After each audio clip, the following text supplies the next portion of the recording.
गुड़ एक ऐसे कुदरती मिठास है जो गन्ने के रस को फ़कत गर्म करने से या पकाकर हासिल होती है। गुड़ में कैरोटीन, निकोटीन, तेज़ाब, vitamin A, vitamin B1, vitamin B2, vitamin C के साथ साथ आयरन और फास्फोरस भी पाया जाता है।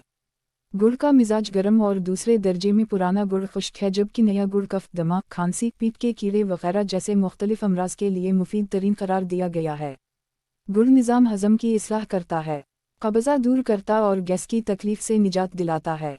शीरखार बच्चों की माएँ जिनका दूध बच्चों के लिए काफ़ी ना होता हो वो सिर्फ इतना करें कि दूध के साथ सफ़ेद ज़ीरे का सफ़ूफ और गुड़ सुबह व शाम इस्तेमाल करें।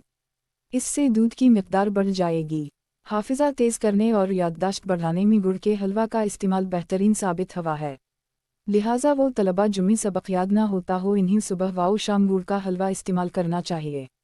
गुड़ में मौजूद फौलाद अनीमिया को भी ठीक करता है और खून में हेमोग्लोबिन की मिक़दार बढ़ाता है। जिस्म की क़ुव्वत मुदाफ़ियत मजबूत करता है। आर्थराइटिस या घुटने के दर्द और सोजिश में मुब्तला अफराद 5 ग्राम गुड़ और 5 ग्राम अदरक का पाउडर इस्तेमाल करें। इससे न सिर्फ घुटने के दर्द से निजात मिलेगी बल्कि सूजन भी कम होगी। उसी तरह थोड़ा सा गुड़ और भना हुआ अदरक गर्म पानी के साथ सोने से पहले इस्तेमाल करने से दायमी ज़ुकाम और दर्द से इफ़ाक़ा होता है। कब्ज़ा बेशुमार जिस्मानी अमराज की जड़ है। इससे बवासीर जैसी तकलीफ़दह बीमारियां भी जन्म लेती हैं। कुदरत ने गुड़ में कब्ज़ा कशा सिफत भी रखी है। जिन लोगों को कब्ज़ा हो इन्हें गुड़ का इस्तेमाल ज़रूर करना चाहिए। नीम की पकी नमूली पुराने गुड़ के साथ दिन में 3 बार खाने से बवासीर जैसे मुहलिक मर्ज़ से निजात मिल जाती है। पीपल के पत्ते 10 ग्राम, दालचीनी, तेज़पात और काली मिर्च 30 ग्राम, सोनट 35 ग्राम और हरड़ का सफ़ूफ 100 ग्राम। उन तमाम अशिया को 200 ग्राम गुड़ के साथ अच्छी तरह कोटकर पैसने के बाद 25-25 ग्राम के लड्डू बना लें। एक लड्डू सुबह और एक शाम के वक्त गर्म पानी के साथ खाने से बवासीर से तो छुटकारा मिलता ही है, उसके साथ साथ इंसानी बदन को बेशुमार दूसरी बीमारियों जिनमें पेट की गैस, पेट की गड़गड़ाहट, सनगरहनी और हाथ पाँव की सूजन और खांसी से भी निजात मिल जाती है। खांसी से निजात के लिए ये नुस्खा भी मुफीद है। 10 ग्राम सरसों के खालिस तेल में 10 ग्राम गुड़ मिलाकर सुबह व शाम एक चमचा चाट लें। पीपल के पत्ते और जौखार 4 ग्राम, काली मिर्च 5 से 7 ग्राम, अनारदाना 25 ग्राम को मिलाकर 50 ग्राम गुड़ में शामिल करके सफ़ूफ बना लें। सुबह व शाम गर्म पानी के साथ 5 ग्राम सफ़ूफ खाने से दायमी खांसी से निजात मिल जाती है। अगर किसी मरीज़ का मलेरिया बुखार ना उतर रहा हो तो काला ज़ीरा और गुड़ का सफ़ूफ मिलाकर खिलाने से फ़ायदा होगा।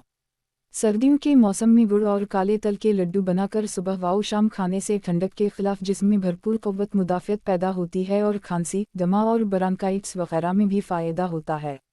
वो बच्चे जो नींद में बिस्तर पर पेशाब कर देते हैं इनके लिए ये नुस्खा मुजर्रब माना गया है। हिचकी रोकने के लिए भी गुड़ कारगर साबित हुआ है। पुराना गुड़ खुश्क करके पीस लें। इसमें पैसी हुई सोनट मिलाकर सूंघने से हिचकी में इफ़ाक़ा होता देखा गया है। ज़हनी दबाव की वजह से हमारे मुआशरे में मीग्रेन या दर्द शकीका का मरज़ आम होता जा रहा है। इसे आधे सर का दर्द भी कहते हैं। इससे निजात के लिए सुबह सूरज निकलने से पहले और रात को सोते वक्त 12 ग्राम गुड़ को 6 ग्राम घी में मिलाकर चंद दिन खाएं।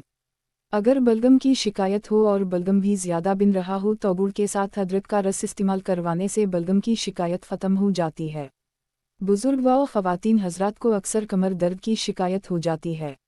अगर वो 50 ग्राम अजवाइन के सफ़ूफ में हम वज़न गुड़ मिला लें और इस आमेज़ा का 5 ग्राम सुबह और 5 ग्राम शाम के वक्त खाएं तो इससे इन्हें इफ़ाक़ा होगा। मोटापे से निजात पाने के ख्वाहिशमंद चीनी की जगह गुड़ का इस्तेमाल करें। वो अफराद जिनमें पेशाब के क़तरे आते हैं, गुड़ और तल के लड्डू बनाकर खाने से इन्हें इस आर्ज़े से छुटकारा मिल सकता है। गुड़ में पके हुए चावल खाने से बैठा हुआ गला ठीक और आवाज़ सुरीली हो जाती है।